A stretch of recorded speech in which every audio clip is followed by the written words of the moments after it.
სეზამის გოზინაყი რომ გავაკეთოთ, რომელიც ხეში მიჭირავს, აი ესე. ავიღებთ 1 კილოგრამ სეზამს. 1-2 კოვს თაფლს.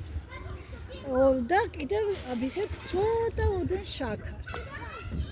აი ეს სეზამის გოზინაყი კეთდება შემდეგნაირად. გავაცხელებთ ტაფას, მასზე დავასხამთ 4 კოვს თაფლს. შემდეგ მოურევთ კარგად, როდესაც აკაფდება ჩვენი თაფლი, მაშინ ჩავყით 1 კილოგრამ სეზამს. მოურევთ კარგად, ოდნავ რომ აი ასეთ ფერს მიიღებს, შეიბრაწებას. მაშინ გამოვთავთ ტაფას. გადმოვიღებთ ხის ჭურჭელზე და გავაბრტყელებთ. შემდეგ დავჭრით ესეც სასურველ ფორმებად.